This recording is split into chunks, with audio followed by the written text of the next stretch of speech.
So let's go ahead and start off just briefly talking about your background. Grew up in Mhm. India, went to IIT Bombay.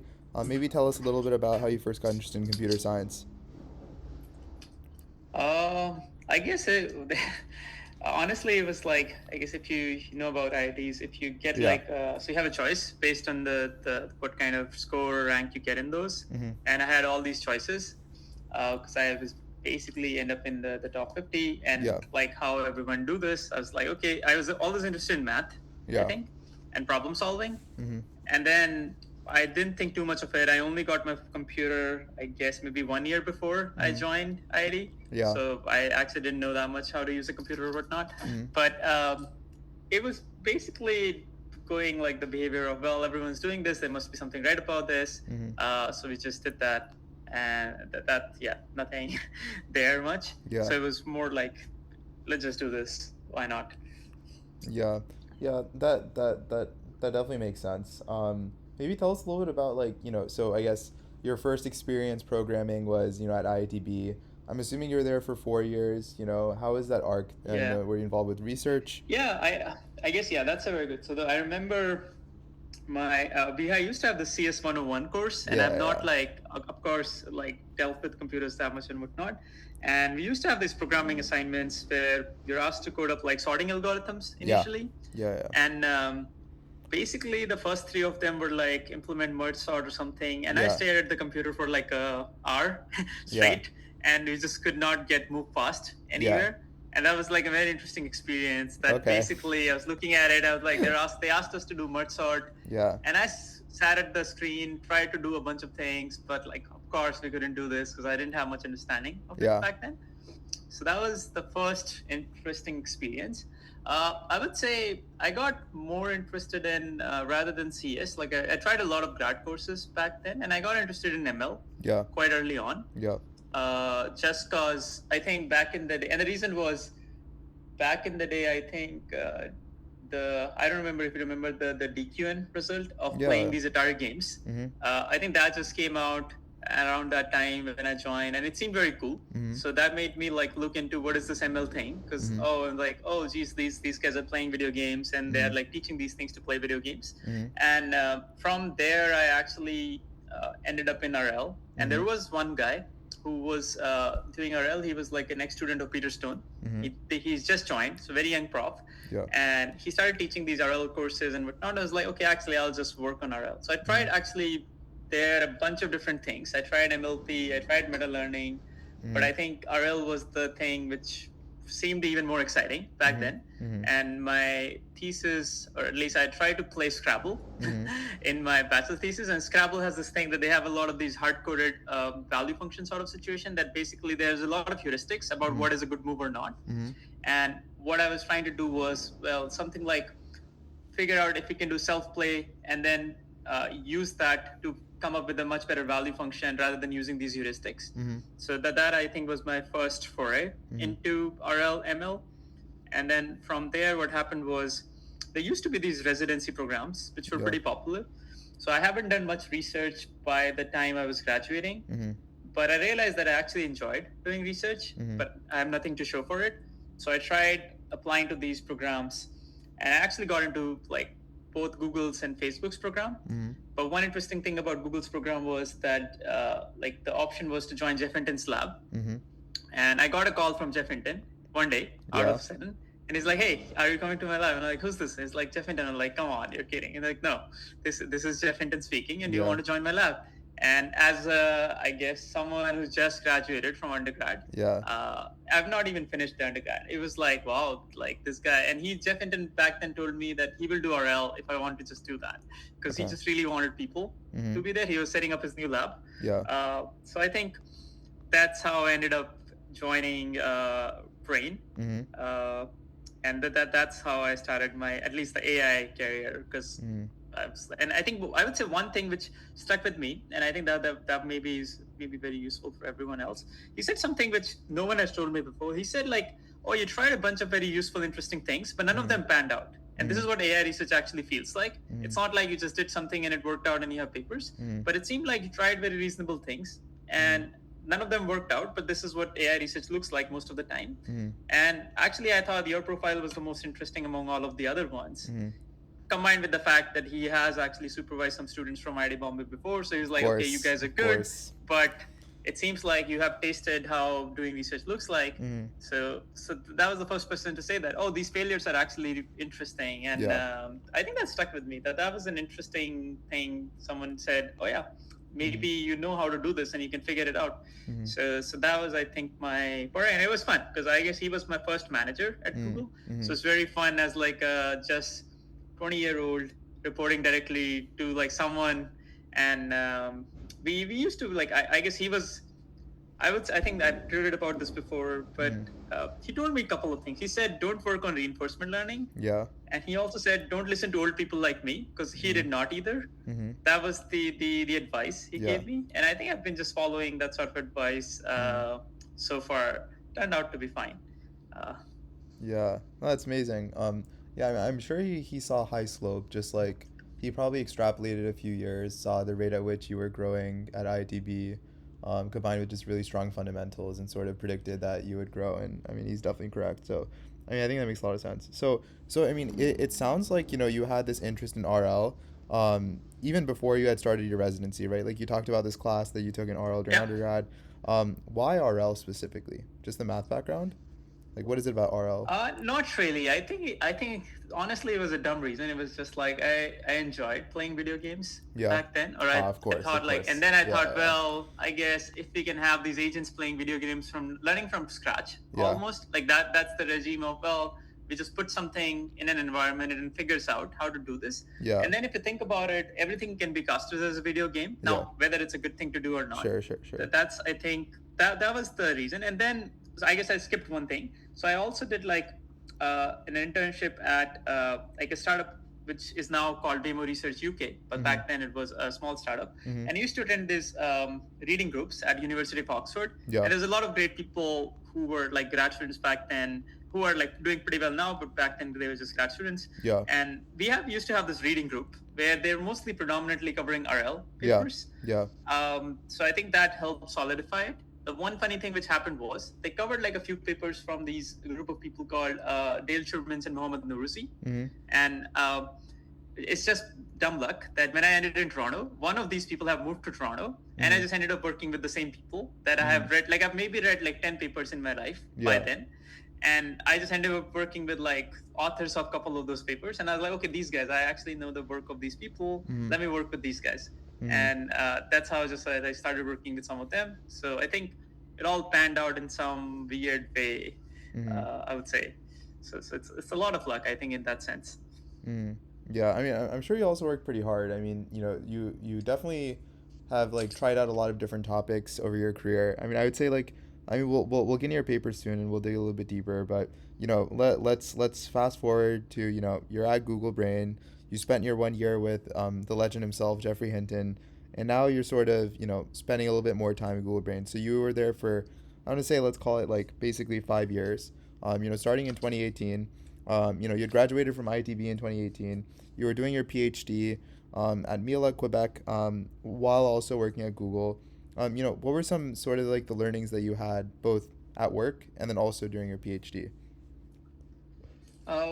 Yeah, that's actually a pretty good question. I guess a lot of the times, at least back in the day, research was a lot about conviction. Sure. Like sometimes you just have the right idea, but like getting it to work is like the different, like basically it's not just about ideas, actually getting it done was like a huge difference. That's like maybe 90% of the work or 95% of the work.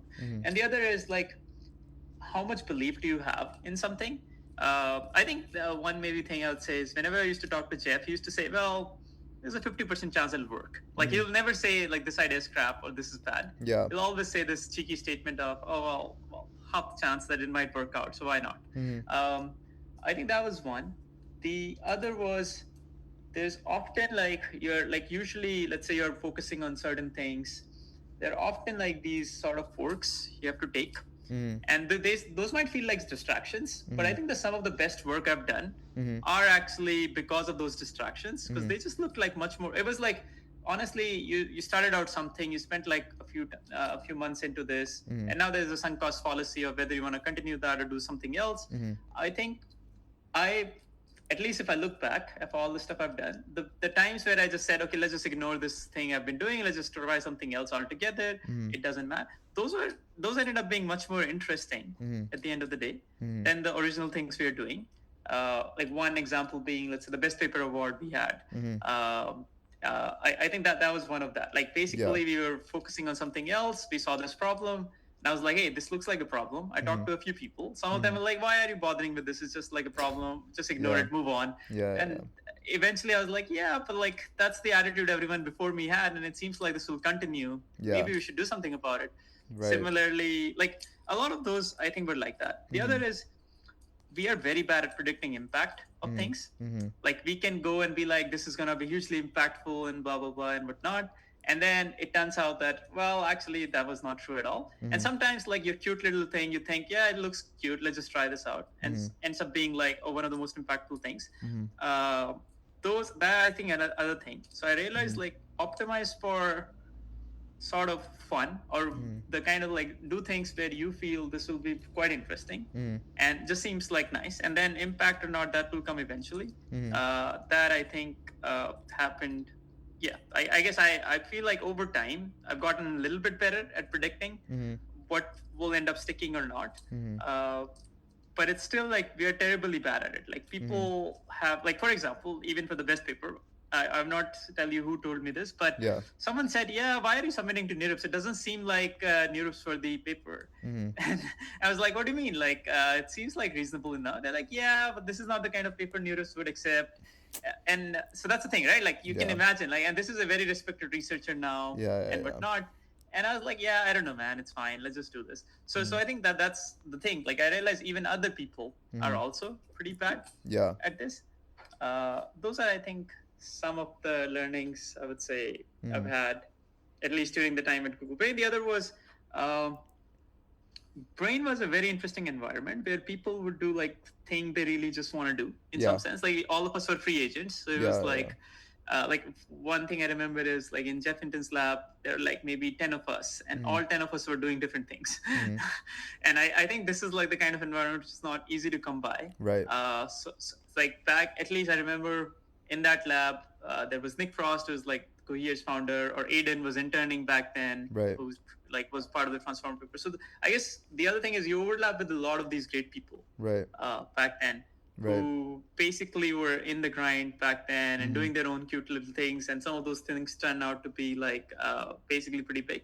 So that was also interesting to see, like how a lot of these people, for example, the person I mentioned just before, Mohammed, they ended up working on diffusion models, and which is now ended up leading to like ideogram and whatnot. So it's interesting how like these things turned out in these different ways.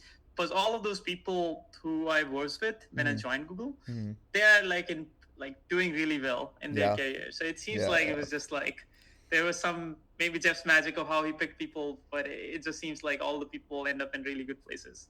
No, that's actually a trend that you see across a lot of different things. I think like the formal term people use is the mafia, like the PayPal mafia and things like this, like sort of groups of really, really great people that sort of aggregate together, end up learning a lot, and then regardless of how successful whatever endeavor is, because they're sort of exceptional talent density, they go on to do really, really great things. And I think like definitely sort of what you're talking about, like Google Brain at that era, independent of whether Jeffrey Hinton's lab, just in general, I mean, those people, they were sort of there at the right time to sort of become domain experts, where they were, not super old back in like the 1990s, but like not just getting into AI in like 2023 after GPT. And so it's like the right time. And if you were one of the AI residents there, you sort of built up the context. So of course it's like no surprise that they're leading all of the top startups that are either getting acquired or going to be doing very well in the future. So let's jump into one of your papers. Obviously, outstanding paper award is legendary. A very, very, very hard thing to do, especially at NeurIPS. So we definitely have to talk about this paper.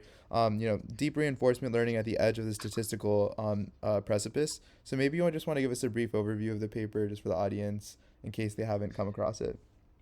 Yeah. So I think I can give a brief context. So there's this benchmark the Atari games are really like very popular in reinforcement learning as a benchmark. But there was like this another benchmark which was like, well, humans only take like a couple of hours to play Atari games and get really good at them. Right. Can we create deep reinforcement learning agents to get really good as humans in like a couple of hours, which usually corresponds to like 100K, I guess, frames of. Anyways, it corresponds to like 2 hours of gameplay. Sure. So there was this benchmark. Now, there were like a lot of progress and activity on this benchmark because it was really quick. Rather than running your RL agent for multiple days on like lots of GPUs, you can actually run it on a very short amount of time and then already start seeing what's actually going on. But the thing was like, I remember like when I ran this benchmark, each time I ran the benchmark for a fixed algorithm, like this was the baseline for whatever I was trying to do, the number went up.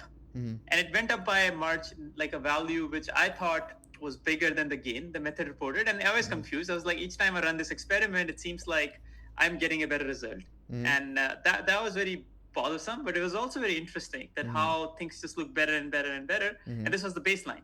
And I was like, but then I looked at the other competitive methods to this baseline or the other proposals in the literature. They're all within the error margin, or it looked like they're all like similar to this upper bound I'm getting from the baseline. So that made me think. And now I think I realized what was the problem. The problem was we have like lots of these games and we have to run and method algorithm in a lot of these games and we have to do multiple seeds, and that becomes really expensive to do. Even at a place like Google, it was not cheap to run these things. Of course. And if, let's say, someone like me was finding it expensive, then I thought, well, what happens to people in academia who are actually using this to do like science? What are they doing actually? And the thing is, well, they're not able to run more than a few seeds and whatnot, right? So I think then we thought, well, actually, let's just think about it this way. Like, we can only run so many seeds and so many tasks. Can we come up with much better ways of reporting our results in like the literature and coming up with like more confidence? And I think maybe the main takeaway was we're pretty bad with stats in machine learning generally, and we have like very simple ways of reporting. But one thing we are kind of good at is we kind of have this notion of uncertainty or confidence, which is we use error bars generally, and that's like something we understand. Similarly, I realized like having a notion of uncertainty in the results, that actually is something that people should know of, that if you were to repeat this experiment, what kind of like range of results you expect and whatnot. So I think that was a simple idea. And then I remember back in the day, I like picked up some stats books, looked at what people do in computer science and whatnot. So this was like totally different from what I do. And then like used like whatever the best practices I found. And I realized like even statisticians, like there was something like p-values and whatnot. And even stats people were arguing about, oh, actually this is a bad way, like p-value, like less than 0.05, is this really a good thing or not? So I think I went into all of that and realized that let's just pick something where people can easily appreciate and like move forward the needle of, okay, I cannot run a lot of experiments, but with the bounded amount of experiments can I run? What is a better way of reporting? And I think that kind of became the standard in RL. So one funny change which happened because of that paper was I started using less seeds and more environments. Like in the sense of that I care about generalization. So rather than running like 10 seeds for the same task, it's just much better to run like multiple tasks and limited seeds. But it was like, I would say it was ended up being pretty interesting paper. I did not expect this will be the best paper because like, as I said, like this is just like, I was told by people that, this is just an evaluation thing. But apparently I think the crisis was much bigger than what we have thought, right? And I think there were no real solutions. And this was like an attempt to a real solution saying, rather than running more seeds, here's what we can do with like what we already have. And I think that actually made life of a lot of people easier. The negative, I think some reviewers took it, like not the reviewers of this paper, but generally in the field. Like I remember even to some of my own papers, I was getting reviews being like, hey, why don't you use the thing from this paper? Like it seems like you have to do it this way. So some of the guidelines became more like, well, it's like a mandatory thing you have to do. And I was like, this is funny that my own paper, I'm getting these sort of things. But I think overall it was a good positive change for that community. And we see that same thing happening in the LLM community now, that we are fighting over like a few points over AMI benchmark and whatnot. So I think this is like waiting to be redone, that basically we shouldn't be like fooling ourselves, and like things which are not improvements shouldn't be really reported as improvements. So I think it was more about like what is actually good science or not. And at least for empirical science, we should be really confident Mm-hmm. That these are empirically better things. Mm-hmm. Yeah, I mean, I think that makes a lot of sense. I mean, I also think, like, I mean, the core contribution as I see it is, right, you're, like, identifying this critical issue in deep RL evaluation, and that, like, a lot of these other papers are reporting only point estimates from very few runs. I guess, people can probably read the paper and get a good understanding, but, this was written back in 2021, right, because this was in NERP 2021, and now we're in 2025. Any thoughts on, some issues in deep RL evaluations today? Um, I think the yeah, I guess it depends on what we care about. Mm-hmm. So I guess I also switched communities from deep RL to Yeah, more like RL for LLMs. But I see like exactly the problems we were facing in that yeah, community. They right. are now replicated in this new community, sort of. Mm-hmm. That we have this handful of benchmarks, and we care about like a few points on these benchmarks, Mm-hmm. but a few points is often possibly within the noise regime. Mm-hmm. So there might be like a lot of the techniques that there Mm-hmm. was in this paper. And I think, for example, one community which uses similar techniques Mm-hmm. is this community of optimization. Mm-hmm. So they also have to benchmark how good a method is, and they have Mm-hmm. this thing called performance profiles. Mm-hmm. But I would say it's surprising how relevant that paper still is Mm-hmm. in the current day and age, Mm-hmm. even though this was targeted towards that thing. Because so I would say people who are interested in this area of Mm-hmm. how do we have higher confidence, Mm-hmm. they should definitely check this paper out. Mm-hmm. Because I think some things from this papers were adopted, Mm-hmm. but some of the more interesting things, Mm-hmm. I don't think they actually got widespread adoption. Like I think Yeah. yeah, this is another surprising thing, right? I guess I was telling you about predicting impact. Mm-hmm. So we had like a few things here. Yeah. The one thing I thought will actually get a lot of adoption actually Yeah. did not get much adoption, but the thing Interesting. which I thought will not get much adoption Mm-hmm. got adopted in almost every paper in deep power afterwards. Mm-hmm. And I guess people, this is still a debate. I guess how do we do empirical science and Mm-hmm. whatnot. So there's still a lot of things. This was I think I would say one really good benefit of this work was it opened up a discussion about, well, we should actually think about these things Yeah. rather than just thinking about better methods, because Yep. things which you're calling better methods are maybe just more or less noise, or not even noise. They're not even better. They're worse off sometimes. Yeah. Yeah, definitely. And I guess I would say the one thing I would say is the title was actually very nice. It's actually double meaning title. Oh, It really? says Okay. like, I guess it's basically how do you do deep RL at this statistical precipice. Yes. And it's also like a handbook sort of, like it's basically sort of saying that deep RL is at this precipice, but it's also sort of a handbook or a guide. So I think it's a very cheeky title. Yeah. I still like these sort of cheeky titles. Anyways. Yeah. No, that's great. That's great. So, some of the other areas of research that you worked on while you were at, Google Brain, for instance, you popularized offline deep RL. So this is where we have your paper from ICML 2020, an optimistic perspective on offline RL. So, maybe slightly different than the last one, right? Like before we were looking into the evals and you're basically like, the evals could be better. Now here we're talking about offline RL. Maybe just tell us a little bit about some of your work there. Yeah, I think offline RL now is like a household word in deep RL. Back in the day, I think that was not true at all. Basically, people, I remember it was being questioned, why are you even trying to do this thing?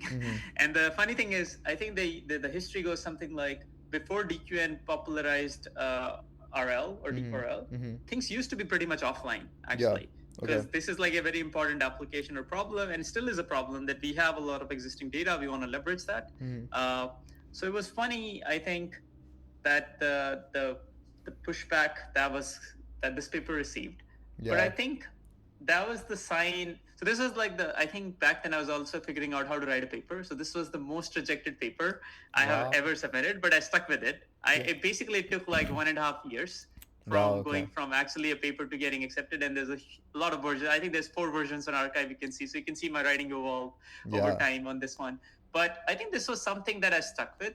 And then I think the nice thing which happened was there was a couple of other groups which also came out with, like there was some paper from Sergey Levine's group. I think Avril was one on it. There's something from McGill folks too. So there were like a couple of those papers which came out around the same time. And I think that ended up setting up like sort of this community for them, or having some sort of momentum for this community. And then we also organized workshops on this topic, which got like a lot of interest.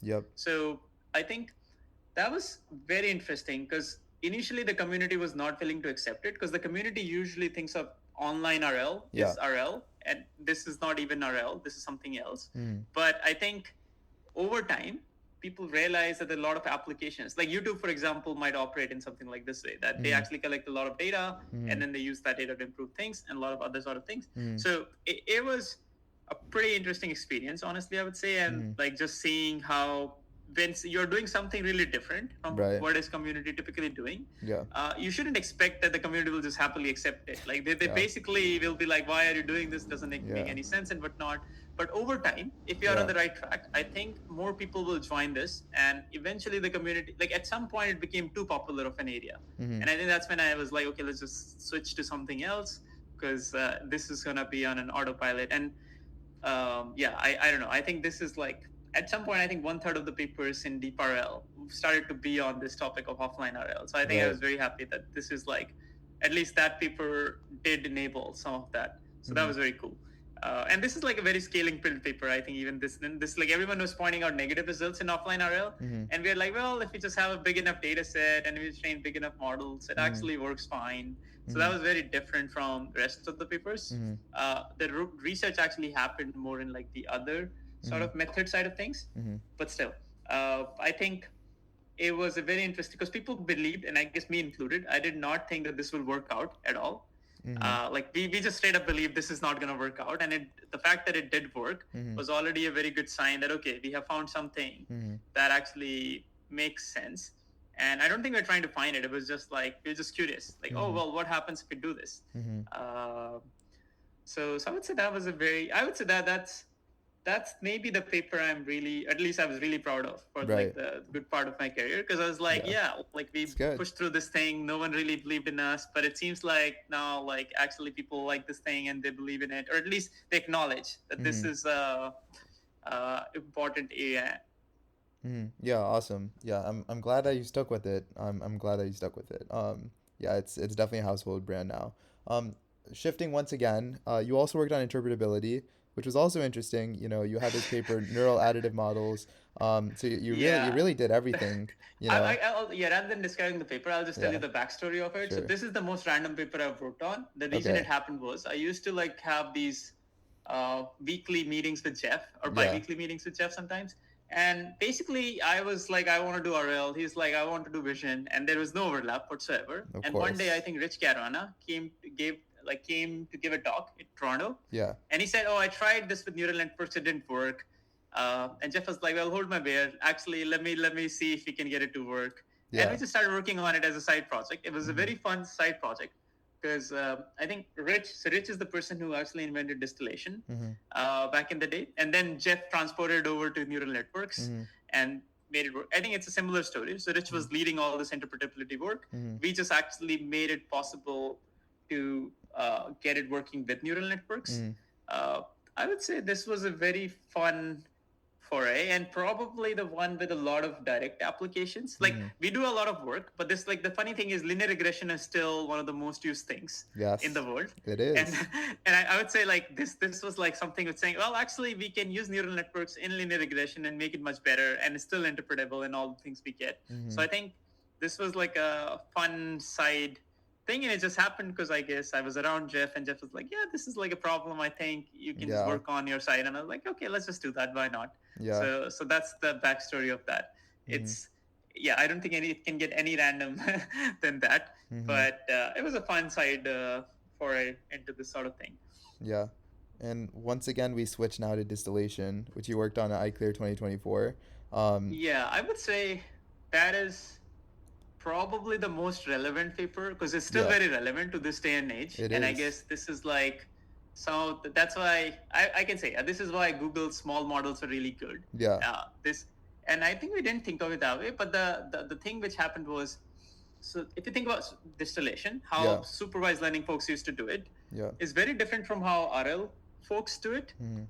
And I think there is this sort of disconnect was kind of interesting. And I thought either RL people are dumb, which I didn't believe, or there might be something onto it.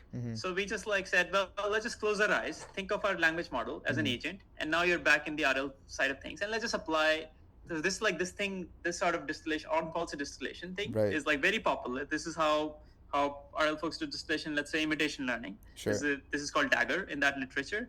So it was just taking that method and then modifying it so that it can work with LLMs. And there were some key details that need to be changed. But this, I think, I would honestly say this has been like hugely impactful. And the other funny thing I realize is like, even if the paper was out there, academia did not actually realize that how useful and impactful this is. Like you can see like thousands of like follow-ups on distillation and supervised fine-tuning and whatnot. Right. But literally, like for example, recently this was validated by Quen 3 models, where they actually said, oh, we do this thing and this actually is much better than doing RL fine-tuning. And even then, there's not as much follow-ups in academia, which kind of mind boggles me. Because like this is the thing which is used by frontier LLMs. And I still don't see much follow-ups. Like we have been pushing on it, and I think we have much better versions of this. But this is like what? This is, I would say, 2 years old, right? And this is what Quen 3 is using 2 years down the line. Right. And of course, we have had improvements and whatnot. But so I realized like maybe this is where, like there's too many papers in academia, and and there's a bunch of reasons which maybe contribute to this. But even now that this paper is out and people know that this is useful and has been validated, I don't see a lot of follow-ups, which still surprises me, given that how important knowledge distillation as a problem is. Right. But yeah, I would say to date, at least for the land of LLMs, this method, even though this might be suboptimal, is still like the gold standard for how best, if you have a lot of compute and you're willing to go to a slightly heavier infra, because this requires RL style infra, yeah, I would say if you are interested in distillation, just like, read up this paper, maybe even implement it. It's like a couple of lines and let's see what happens. Cause that's all what I can say about this paper. But I think, that paper did tell me something interesting about how maybe academia as a whole functions. Yes. And, yes, we're definitely seeing the pattern. We're seeing the pattern as we keep going through every single paper where other people, are like, hey, we don't know if this is a good paper, and then all of a sudden it's magical. Another paper, switching once again, now we have a paper on ICL, many-shot in context learning. That I think was a fun one. I think what happened was someone told me, like, fine-tuning is dumb. And I was like, what do you mean? They're like, in-context learning is the future. And I was like, what, really? So I just like, okay, let me see if I prompt the hell out of these models, what happens? And apparently I was surprised pleasantly that, actually, it's not like that broken. Apparently, like there is some sort of scaling which happens. It does break at a certain point. I think the bigger thing was, maybe the more interesting thing which came out of is, think about why GPT-3 was that impactful. It was mostly because we can do in-context learning with that model, that you can prompt it with certain set of tasks or like a few examples, and it can actually do really well. And now we sort of I felt we almost sort of dropped the ball on that paradigm. Like we focused heavily on fine-tuning and RL and whatnot, and that's great.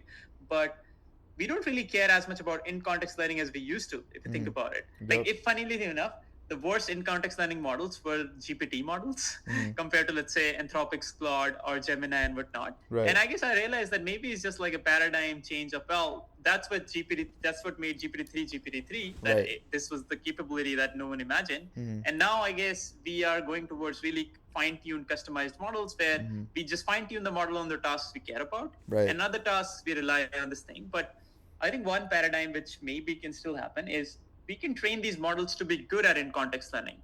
And this is like learning on or this is how maybe we can enable how generalization to totally different kind of tasks altogether. Like, because it's not possible to cover everything in the distribution of your training data. That I think, I would say that was a very fun paper. It was just me maniacally running, like figuring out all the tasks people use, seeing if it actually works or not. And I think usually the thing I found was, the more is better. And then, at some point, I think it breaks down. And then I basically started getting a lot more people to help me out with run 1 or 2 experiments here and there. So it basically ended up being like a huge set of experiments for this sort of thing. It was honestly a very fun paper. This was like, I will say this. This was like a 2-month paper. So it took me like from whatever I had the idea to just like running a lot of things. And in 2 months, we actually ended up making a submission. So this is probably the fastest one I've ever written. And it was just, I think it's so easy to experiment with in-context learning. You just prompt a model, you do a lot of it. and then you can analyze a bunch of things. Anyways, that I think was pretty cool. Yeah, awesome. And then one other theme that I think the last thing we haven't hit yet, self-improvement. So you had another paper with Aviral, who's also at CMU, with training language models to self-correct via RL. So I mean that maybe this is one of the papers in the self-improvement, or maybe kind of related. Yeah, I think there's a couple more we had. Yeah. I think we had this paper where we showed that actually fine-tuning on self-generated data can be better than fine-tuning on gold human data. This was like REST TM. I think it's basically taking star and formalizing it in the RL language, which apparently I learned was a paper from Jeff Hinton and Peter Dayan from 1997. So I guess all of these things are connected. Anyways, this paper I think was actually trying to do multi-turn, or like basically can I reflect on my own thing and then correct itself. And this was interesting because we are doing it with models which had no capability of doing so. So it was insanely hard. I think it's much easier now because we naturally basically encode these biases through these long chains of thoughts, and we put some of this data in. Back when we were trying this with standard language models, which has not seen any kind of data like this. Right. So the funny thing is, we saw this funny kind of reward hacking in this paper. So basically, we asked the model we gave the model 2 turns. Like you basically has the ability to self-correct. So you can produce some answer and then you can revise the answer, and then this can give you the ability to self-correct. And we'll reward the model for how good the final answer is. The model actually learned to cheat in a very interesting way. It'll produce a really good answer at the first turn and then say, I will not change it. So that was the behavior it optimized if we gave it reward for the second turn. Yeah. And then we had to do some modifications. I don't know if they'll stand the test of time, but basically we have to modify it to say that, actually, you really want to revise the second answer. You don't want to be like basically just producing a really good answer at the first turn and just say everything is good, because that's not as powerful of a regime. I would say a different paper than this, which I feel, and Aviral disagrees with me, so I think it's more fun that way. We have this paper called generative verifiers, where basically when we started working on it, there used to be this discriminative RMs or this Bradley-Terry RM. They're basically reward models that produce a scalar score. That was like the default way of doing things. And I think if you think about it, predicting reward or like verifying whether something is good or not is a really hard problem. Right. And it was crazy that we were just directly predicting the scalar scores for certain things. And I think, honestly, that is maybe the bottleneck. Like, verification is kind of the bottleneck in applying RL to whatever domain we care about. And this paper basically said, well, what if I just use chain of thought before predicting like the scalar score? And this was before all the reasoning models and whatnot. Right. So obviously, it was like not as like obvious back then. But now think about it. Let's say if you have a reasoning model and you want to do some sort of verification, obviously you'll use the reasoning chains to produce the answer. And I think you even used inference time compute back then. Right. I honestly think that was a pretty good, like I think we had a good sense that this will be very impactful. And it was funny that reasoning model just happened right after this. And it just made a lot more sense now that, this is actually the paradigm we have to be in, that reward models should be able to think a lot before they actually assign a score. And now you can generalize this to any other complicated objects like value functions. But I honestly think that probably we end up writing like a much more useful paper. That's one paper where I thought this will be impactful, and it ended up being even more impactful than I thought it would be. Like, that's maybe the only one where this happened. Wow. So that's I think a pretty good one, or at least that was a fun one. Yeah, that's great.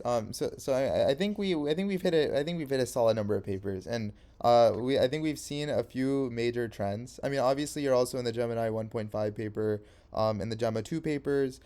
Maybe anything you want to highlight about those? Obviously, I know there's a ton of authors on both of those, but maybe anything you want to highlight about I would say maybe more about Gemma 3 because I was much more involved. Sure. Simple idea scaled up. Take you very far. I think that's the only thing I can say without revealing much. Sure. Because none of this is known that well. But it's crazy, like how the backbones of a lot of these things are very simple ideas, and you just like actually have a lot of conviction that this is going to work pretty well. So I would say, and the surprising thing is, I am still surprised to the fact that academia has not rediscovered these ideas. That I think is interesting to me. So maybe like that's a hint to all the academics out there that think about what are maybe the simple ideas that could be actually scaled up so as to reach these kind of models or whatnot. yeah, that I think. Yeah. I mean, I think the Jama 3 technical report got like released on archive on March 25th.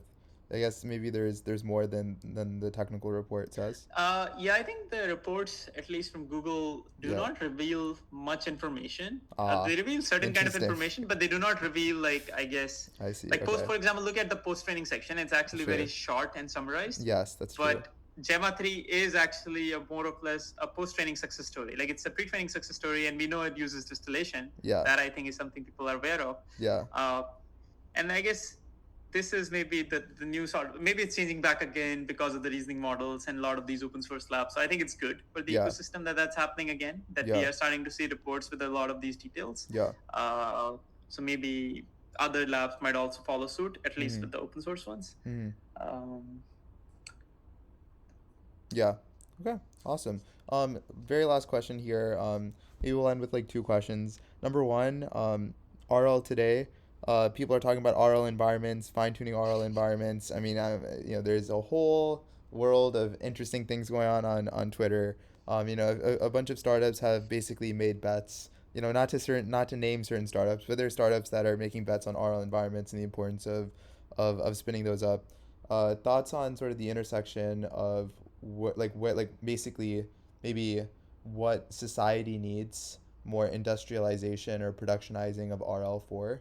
What do you think are like the next areas that are going to turn into big companies relative to RL? Yeah, that's a great question. I would say think about all the frontier labs. Yeah. Usually there's a pitch of, well, we will automate coding, and that would automate AI research, and that Sure. would basically be AGI or ASI or whatever that is. Sure. That like I would say now in this pitch, Yeah. all the really valuable environments come Yeah. after you have automated AI research or Yeah. research per se. Yeah. And I would say maybe one bit people can take is start looking at all these valuable environments which you care about now. Yeah. It could be, let's say, I don't know, your problems involving drug discovery. That could be one kind of environment. Or Sure. problem involving, I guess you said industrialization, like predicting properties of certain things. Sure. Sure.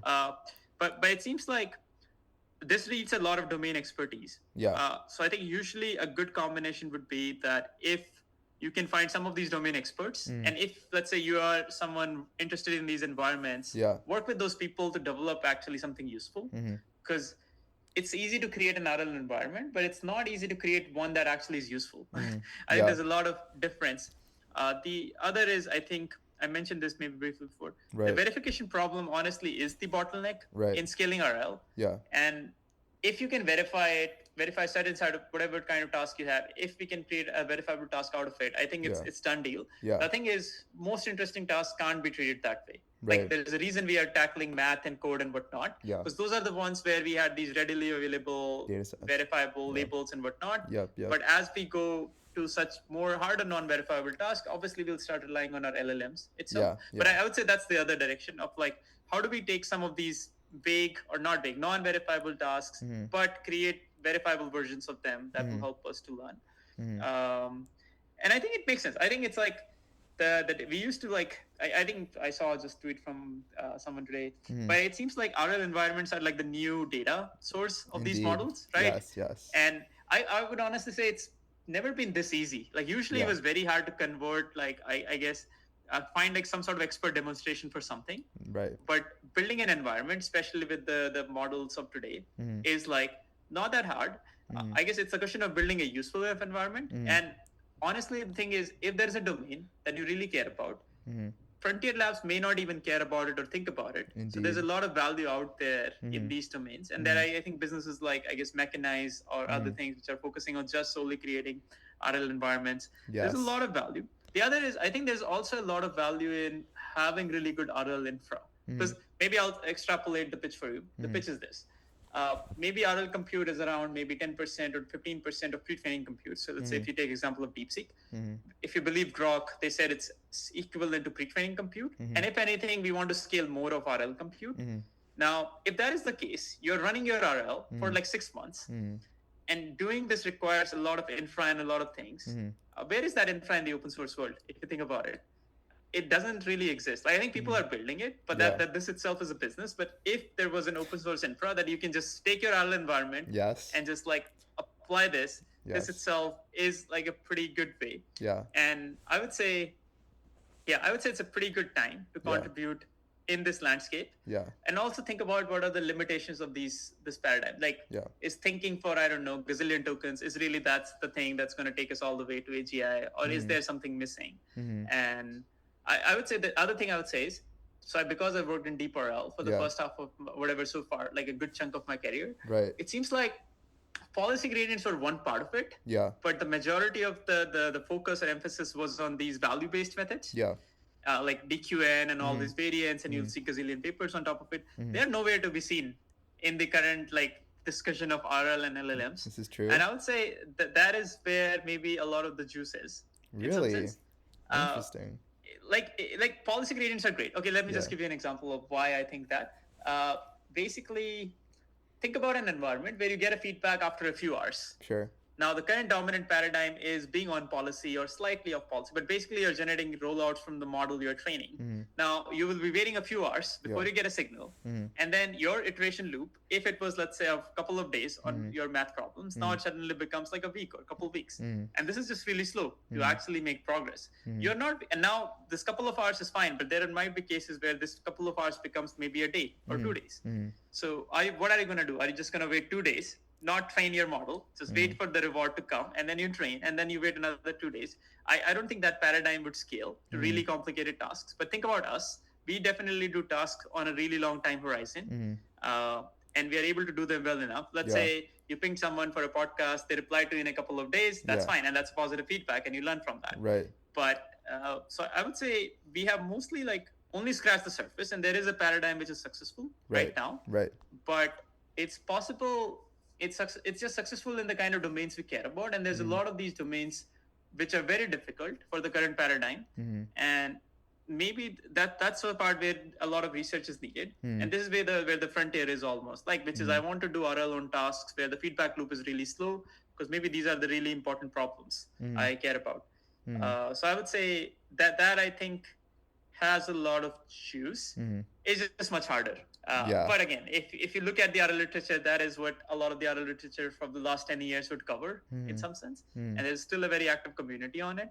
So I would say there's a lot of things to be done beyond the current, like you were talking about verifiers and environments. Right. That's great. That's needed. But then where are my methods of tackling these really hard environments on such a slow time scale and whatnot? So I would say, the current paradigm is great. It has just its own limitations that it may not be as scalable as we think, or there might be some other ways needed to figure that one out. Yeah, that makes sense. All right, 2 very last questions. Number 1, we have some startups that I'm probably just not going to name for their own privacy that are working on RL as a service, and there are many more startups that are also starting to copy this and are now doing RL as a service. Now we see like 4 deployed RL engineers and a lot of applied RL things. Just curious what your perspective on that is. And then number 2, maybe we can start with that and then we can go. No, go on. I was gonna say number 2. How do you come up with good research directions? And this is like the final question for the podcast. Yeah. Okay. The first one I would answer: RL as a service makes a lot of sense because this knowledge, this know-how is not as common as you would think. Right. Now, the question is, I guess it depends on open source RL frameworks not being good enough, and there's a lot of moving pieces around here. So when you're doing RL as a service, maybe some components can still be open source, but overall the ecosystem has to exist. Or let's say, like I can do it, you can do it, maybe some other people can do it. But let's say there's a, I don't know, physicist who want to do RL on some problems because they got interested in AI, or can they actually do it? And I think that is maybe the question here, because most of the enterprises and other places do not have that kind of skill set. I would say it's a very hard problem because you're almost saying you want to create an RL engineer here. Yes, and this itself feels like the same super intelligence problem, which big labs are already on. Like that is probably the kind of task they will try to automate first because this is maybe valuable enough. So that's how I would think about it. Now, how to think about good research directions? I think it's a lot of gut feeling, but honestly, I would say optimize for fun rather than impact. Because that's what I was saying earlier. We're very bad at predicting it anyways. But do something that you will enjoy doing. And it's possible there are people like you who would also find it similarly that way. The other is, I guess, think about how much, okay, this is maybe, might sound weird as advice, but it's more like how many people are invested in an area already. Yeah. And if there are like 1,000 people and all of them are really amazing, and if they're Yeah. already on it, like how much marginal contribution you can really have Yeah. versus, let's say, pick an area which seems important, Yeah. but there's very few people you see in that. Yeah. I would Yeah. say that's a very good way to actually have impact, because maybe even if this important area is important enough, no one's really focusing on it. Right. So there's a lot of groundwork to be done, and you can actually like sometimes people, graduates, tell me, and they say that it's like a race Mm-hmm. that they are going through, and this generally feels maybe at Frontier Labs too. But it Indeed. depends on which race you're taking part in, right? Like you can just go and say that I don't want to be part of this race that everyone's doing. I'll run Mm-hmm. a different one. I'll run a marathon. Mm-hmm. And that actually makes your life much more easier, and your research actually would be much more exciting because you don't have to worry about getting scooped or 10 other people doing the exact same thing. I think this is just like a generally reasonable way to think about certain things. Now, Mm-hmm. of course, you should do the things which are really valuable, but if yeah, I think there might be certain things which are valuable and few people are onto it. I think that those are the things you should try to find, and that just comes with maybe a lot of intuition, maybe a lot of, like, I guess, reading up the literature, maybe guess. Yeah, I don't know how, because honestly, I think even someone like Jeff, Yeah. based on like talking to him a lot, it's not easy I think the guy was mostly doing things based on gut feeling and Yeah. intuition a lot Yeah. of the times. Yeah. And that, I think, you develop over a period of time, Time. like Yeah. that. Like Jeff, for example, still thinks possibly that RL doesn't make sense. And I don't know what do I say to that, but like it's a gut feeling, right? Like uh, Mm. so Yeah. I would say don't listen to people who have been successful enough, because whatever they did worked out for them. Yeah. Yeah. Yeah. uh, It's different for you should everyone. just do stuff which you feel. Yeah, I think that's why the original advice I said, which is like try to have fun. Yeah. And that's because if you have fun, if it doesn't work out, that's fine. You had Yeah. fun. Yeah. Yeah. If Yeah. it works out, that's even better. So I'd Yeah. say that's the usually, and that's maybe part of the reason I switched from Yeah. the Meta Superintelligence Labs, Yeah. because I thought we are doing this amazing research, but it feels very similar at Yeah. all of these frontier labs. Yep. So I thought might as well try something different Yeah. and do like a different kind of thing, which maybe these labs are not focusing at. Yeah. And yeah, that was it. I think so. It's like it looks Yeah. random, but it was that's just No. that. Literally just that. Yeah. Yeah. Yeah. No. Yeah. We'll leave it to the audience. I mean, what one day they'll figure out what you're up to. But yeah, I think definitely taking the road that's less traveled, with conviction of what you're doing is exactly what you need to do. And on that note, thank you so much for coming on the podcast. Really appreciate your time. Yeah, yeah. Thanks for having me.